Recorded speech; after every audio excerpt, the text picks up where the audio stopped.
Binni principal के पास आती है और कहती है कि मैम इसमें आदि की कोई भी गलती नहीं है, सारी गलती सिर्फ मेरी है। मैंने ही आदि को फ़ोन किया था मूवी देखने के लिए। उसने जो मना किया था क्योंकि मेरे पापा घर में नहीं, तो हमने सोचा कि अच्छी मूवी होगी और मेरे कज़न ने भी कहा था कि ये है बहुत अच्छी मूवी है और एक्शन वाली मूवी है।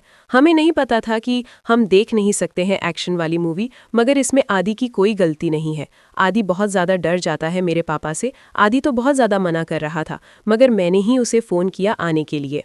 इशिता और रमन ये सब सुन रहे होते हैं कि किस तरीके से बिन्नी अपने फ्रेंड का साथ दे रही है। तभी बिन्नी कहती है कि प्लीज़ मैम, अगर इसको सस्पेंड किया जाएगा ना तो मुझे भी सस्पेंड कीजिए।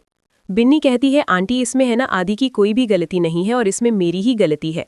तभी इशिता कहती है कि आप बहुत ज़्यादा ब्रेव लड़की हो, जिस तरीके से आप खड़े हैं ना अपने दोस्त के लिए, तो मैं सोच भी नहीं सकती हूँ। पहले मुझे लगा था कि तुम ठीक नहीं हो और बच्चों को अपने फ्रेंड बनाने देने चाहिए, हमें नहीं लगता कि हमें रोकना चाहिए। पहले मैंने गलती की तो मेरे पति ने मुझे समझाया कि इस तरीके से बच्चों पर निगरानी नहीं रखनी चाहिए, उन पर ट्रस्ट करना चाहिए। आज बिन्नी ने सिखा दिया कि है इस तरीके से अपने सबके खिलाफ खड़ा हो गई अपने फ्रेंड के लिए। किस तरीके से उन्होंने सच्चाई का साथ दिया। जागर को बहुत ज़्यादा गुस्सा आता है तो प्रिंसिपल से साफ कहती है कि प्लीज़ मैम, आप मत सस्पेंड कीजिए। इशिता कहती है कि आप है ना इस तरीके से बच्चों को सस्पेंड करके किसी को भी नहीं सिखा सकती हैं। अगर आप बच्चों को सस्पेंड कर देंगी ना तो उन पर और भी गलत असर पड़ेगा। तभी इशिता आदि को भी गले लगा लेती है। बिन्नी भी बहुत ज़्यादा खुश होती है। तो बिन्नी कहती है कि पापा मुझे माफ़ कर देना, मैं आपके अगेंस्ट नहीं जाना चाहती थी, मगर मैं इस तरीके से आदि को भी सस्पेंड होते हुए नहीं देख सकती थी मेरे कारण, और मैं सच्चाई का साथ दिया, प्लीज़ आप मुझे माफ़ कर दो। रमन बात करता है तो जागरा गुस्सा करके उस पर वहां से चले जाने लग जाता है। बिन्नी बहुत ज़्यादा अपसेट होती है कि कहीं पापा मुझ पर गुस्सा तो नहीं करेंगे, तो आदि उसे समझाता है। दूसरी तरफ इशिता उसके पास आती है और कहती है कि बेटा तुम परेशान मत हो, क्योंकि पेरेंट्स कभी भी अपने बच्चों से ज़्यादा देर तक गुस्सा नहीं रह सकते हैं, और इतनी क्यूट सी बेटी के साथ तो बिल्कुल भी नहीं। तभी उसे गले लगा लेती है और कहती है कि तुम्हारे पापा जल्दी मान जाएंगे और सब कुछ ठीक हो जाएगा, क्योंकि माता पिता जो होते हैं ना अपने बच्चों से ज़्यादा देर तक गुस्सा नहीं हो सकते हैं। और इस तरीके से है ना अपने फ्रेंडों के साथ तुम खड़ी रही अपने पापा के अगेंस्ट। सच्ची में तुम एक बहादुर लड़की हो। तो उसको वो शाबाशी देती है और फिर वहां पर दोनों वो चले जाते हैं। प्रिंसिपल कहती है कि अब तुम दोनों को सस्पेंड नहीं किया जाएगा, तुम दोनों अपनी क्लास करो, जो कि बाकी की रह गई है उसे करो। तो इतने में आदि बहुत ज़्यादा खुश होता है। फिर वहां से चले जाते हैं। इशिता रमन भी वहां से प्रिंसिपल के रूम से निकल जाते हैं। दूसरे हम सीन में देखते हैं कि एक लेडीज आती है भल्ला परिवार में, और वहां पर पता चलता है कि वो रोमी के लिए रिश्ता ले आई है। रोमी की जो माँ होती है बहुत ज़्यादा खुश होती है। वो उस औरत को बुलाती है और उसकी खूब खातेदारी करती है। तभी वो बातचीत करती है। इतने में भल्ला जी कहते हैं कि आप ऐसा मत कीजिए, क्योंकि रोमी के लिए सही नहीं है, रोमी को बहुत ज़्यादा गुस्सा आएगा। तभी उसकी पत्नी कहती है कि रोमी की शादी तो कभी ना कभी करनी ही है ना। इतने में बाला बहुत ज़्यादा कन्फ्यूज़ होता है कि उसे बताना चाहिए या नहीं। रोमी का बच्चा है, वो पैदा भी हो चुका है। इतने में खूब खातेदारी रोमी की माँ उसकी करती है और अपने बच्चे की खूब तारीफ करती है। इतने में रोमी आ जाता है। रोमी को बताती है कि तुम्हारे लिए रिश्ता ले आई है। तो रोमियो बहुत ज़्यादा शॉक्ड होता है और वो सोचने लगता है कि माँ आपने ऐसा क्यों किया। तो फिर वो कहता है कि मेरी माँ ने आपको एक बात बताई। वो आंटी कहती है कि क्यों, क्या हुआ, कौन सी बात। तो उसकी माँ कहती है कि मैंने सब कुछ बता दिया। रोमी कहता है कि मेरा एक एक्सीडेंट हुआ था। इतने में रमन इशिता भी आ जाते हैं और रोमी कहता मैं कभी भी बाप नहीं बन सकता हूँ, ये रिपोर्ट में आया है, अगर अभी भी शादी आपको करनी है तो बता दीजिए। तभी वो औरत कहती है कि आपने इतनी बड़ी बात मुझसे छुपा के रखी, सारी बात तो आपने बताई मगर ये वाली बात नहीं बताई। ये कहकर वहां से गुस्सा होकर चली जाती है। रोमी की माँ बहुत ज़्यादा गुस्सा होती है। इतने में भल्ला जी कहते हैं कि मैंने पहले ही कहा था कि ये सब सही नहीं है, मगर तुमने जो है मेरी बात नहीं मानी। आइंदा से तुमने ऐसा काम किया ना तो ठीक नहीं होगा। रोमी के पापा बहुत ज़्यादा गुस्सा होते हैं कि तुम्हारे कारण ये सब हो रहा है, जब तुम्हें पता है ना ये सब करने की क्या ज़रूरत है। तभी रोमी की माँ कहती है मैं तो अपने बच्चे का भला ही चाहती हूँ, उसकी शादी हो जाए और क्या चाहती हूँ। तभी उसकी पति वहाँ से चले जाते हैं।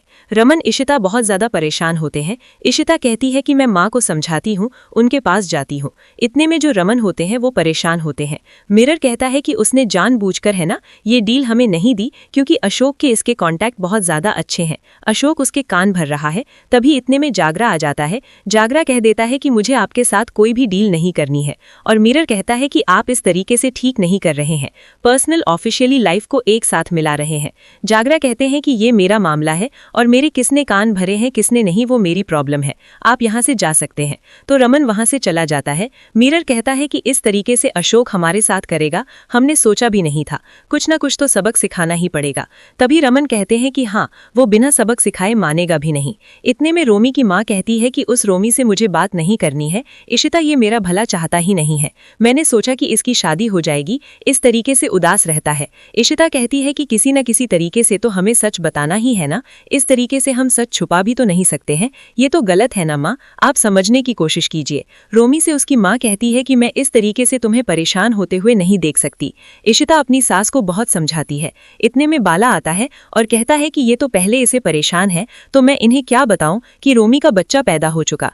फिर वो वहां से चला जाता है। रोमी की सास रोती है। इशिता समझाती है कि माँ ये सब ठीक नहीं है, इस तरीके से झूठ बोलकर सब जो शादी करना बिल्कुल भी ठीक नहीं है।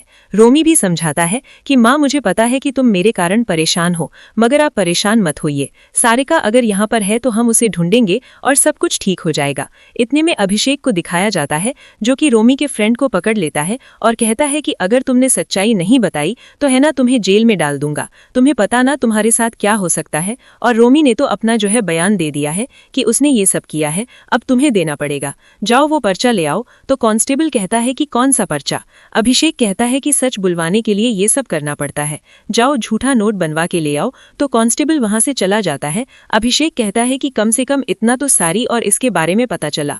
अभिषेक कहता है कि ये लड़की देखी है, सारिका है, ये बहुत दिनों से मिसिंग है और कहाँ पर है, तुम जो है नहीं बताओगे ना तो तुम्हें मैं जेल में डाल दूंगा। तभी रोमी के बारे में कहता है कि रोमी ने तो सब कुछ बता दिया।